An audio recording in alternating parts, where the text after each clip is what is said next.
And it's just up to universe as to where the spiders first encounter them and so on.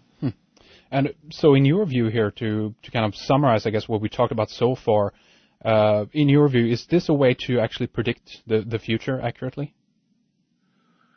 I think it's a way to predict the language that will show up in the future, even if that language is wrong. So we have to be very clear about this, and because we're using language to discuss language. But here's really the situation. I feel I can accurately predict what language will be showing up after a particular event in the future. But if that language is distorted or wrong, that's the vision of it that I pick up. So in other words, let's imagine a situation in which the attacks on the Twin Towers in 9/11 were caused by nefarious elements within the shadow government of the U.S. and other international players for the powers that be, and not the greater Muslim Brotherhood or whatever led by Osama. So because everybody in the U.S. is under the impression after the event that this is an attack by Muslim extremists and radical clerics, that's the language I pick up. Whether or not that is true is not something that really shows up within our data. So we're accurate because that language shows up, but we might not be factual. Does that make sense? I see what you mean. It's like you know again what's going to happen, but that is based upon the language that it has been described in. Meaning that if you pick up the trends from official news sources, that is the reply, so to speak, that you are going to get back, right? Correct. It's as though we're looking through people's eyes in the future as they read newspapers or whatever about an event. And so whatever it is they're reading is what we pick up, not the reality of that event. And so, which is a little spooky. I never actually figured that this would ever occur this way at all. And it took us some time to determine that was the case. Yeah. And so if we go into here a bit briefly about some of the topics that I definitely want to continue now too with you and go into much more in regards to the future. But if we begin with that already here, you mentioned rather a little bit in regards to the financial situation and so forth.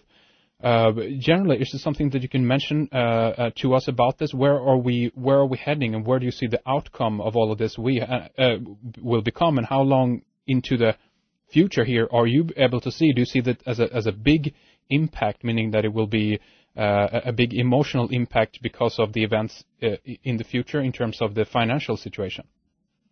Yes, it's going to be huge, planetary in fact, in terms of the financial system's impact on everybody. And as to how far into the future we can apparently look, we have our long-term data's level of maximum granularity decreases after about 19 months. So really we like to make our interpretations based on the trends that we can see within a 19-month or less period of time. And right at the moment, we're looking at a very rough period of time for the whole central bank and warfare model that runs the planet. And that hard period of time from our data starts about November 4th of this year and extends all the way through November 2nd of next year. I read something as well about a potential something upcoming in October. Don't know if it was speculation or not, or something that you guys put out, but can you mention something about that? Sure. On October 25th, well, let me just say that on August 22nd of this year, our data indicated and had been forecast for that week, and it actually turned out to be on the 22nd.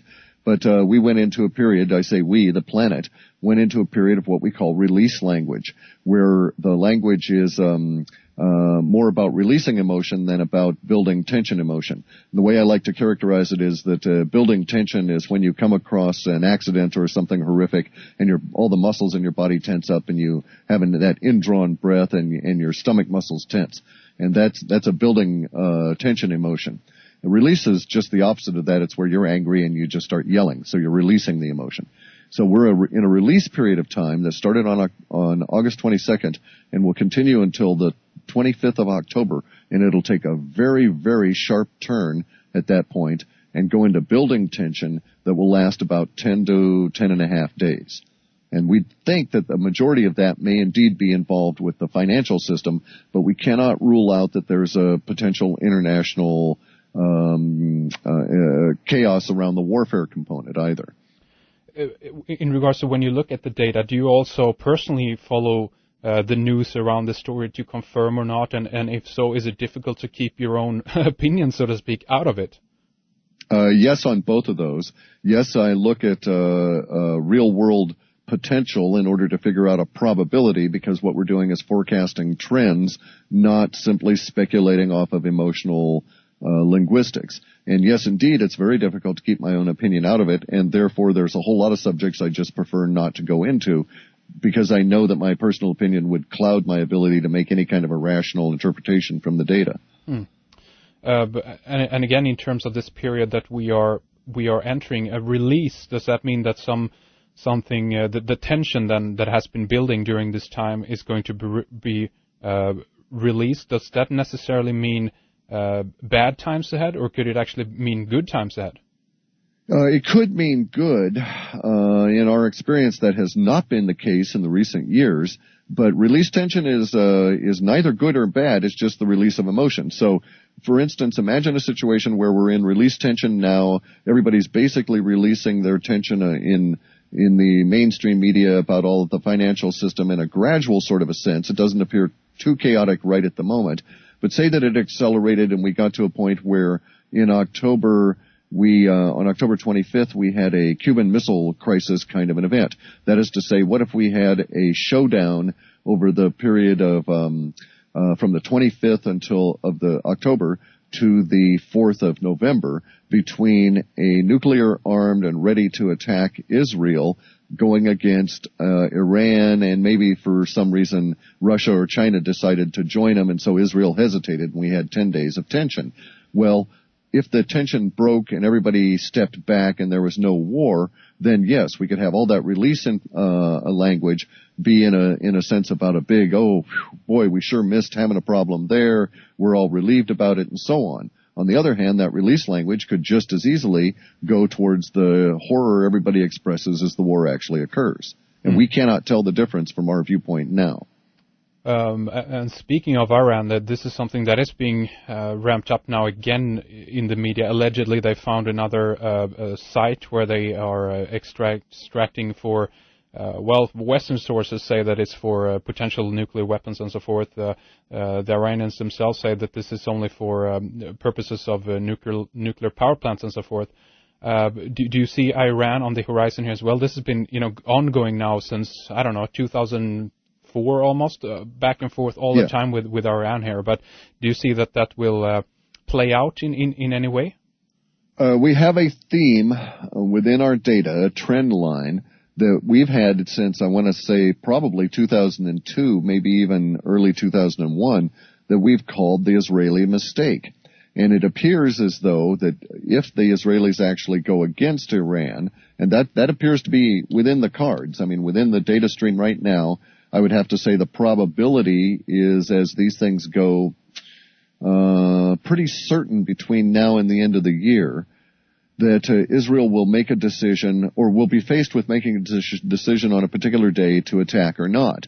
Beyond that, I can't say because of the nature of language that we've discussed. However, that broad theme that we've had of the Israeli mistake is a particularly grim one, because it includes an attack on Iran using a bunker buster kind of a technology, hitting an inappropriate target that may indeed cause some weird thing like nuclear radiation leaking into oil fields, and then the oil fields erupt into giant flaming geysers that spew the nuclear radiation all over the planet for about 18 weeks.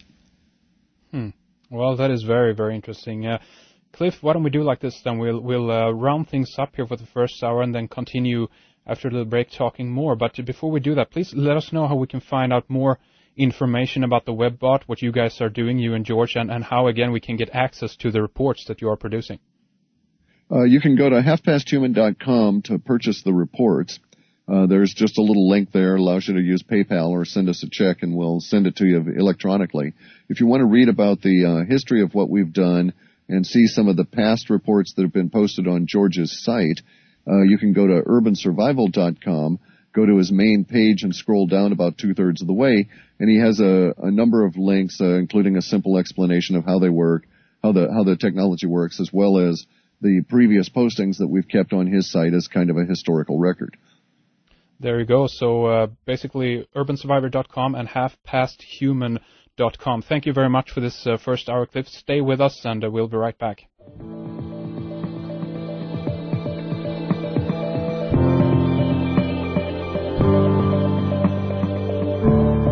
Thank you for joining us here as we are talking with Clif High, a very interesting discussion about the WebBot project and future studies, the shape of things to come. And we are going to talk more about the future and upcoming events here in the second hour.